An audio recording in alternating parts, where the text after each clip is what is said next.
অধিকাংশ নারীরা শুধু জাহান্নামে যাবে তার স্বামীকে একটা কথা বলার কারণে। কয়টা কথা? একটা কথা। বুখারীর শরীফের 29 নম্বর হাদিস। এই হাদিসটা বিশ্বাস করে আমি যখন পড়ি, আমি তখন আমার মনটা খারাপ হয়ে যায়, আমি অবাক হয়ে যাই যে এই কথাটা প্রতিটা নারীর মুখের কমন ডায়লগ। আমার মা, আমার স্ত্রী, আমার বোনের কি অবস্থা হবে সেদিন, যেদিন আল্লাহ পাক এই কথাটা বলার কারণে তাদেরকে জাহান্নামের ফয়সালা দিবে। নবীজি বলছে, জিব্রাইলকে জিজ্ঞাসা করলাম, উরিতুন নারা ফাইদা আকতারু আহলিহা নিসাউ ইয়াকফুর। জিব্রাইল ভাই, এই যে এত নারীদের সংখ্যা জাহান্নামে দেখতেছি, এরা কেন জাহান্নামে আসছে? কি লা ইয়াকফুরনা বিল্লাহ, এরা কি আল্লাহর সাথে কুফরি করার জন্য আসছে? জিব্রাইল বলছে, না ইয়া রাসূলুল্লাহ, একজন মহিলাকেও আল্লাহ জাহান্নামে দেয় নাই, এখানে যাদের দেখতেছেন কুফরি করার জন্য, সবাইকে দিয়েছে তার স্বামীকে একটা কথা বলার কারণে। নবীজি চিন্তিত হয়ে গেলেন, জিব্রাইল বলছো কি? একটা কথা বলার কারণে আল্লাহ জাহান্নামে দিয়ে দিয়েছে?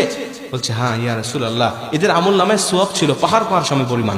এরা নামাজ পড়েছে, এরা দান সদকা করেছে, এরা রোজা রেখেছে, এরা ভালো ভালো কাজ অনেক করেছে।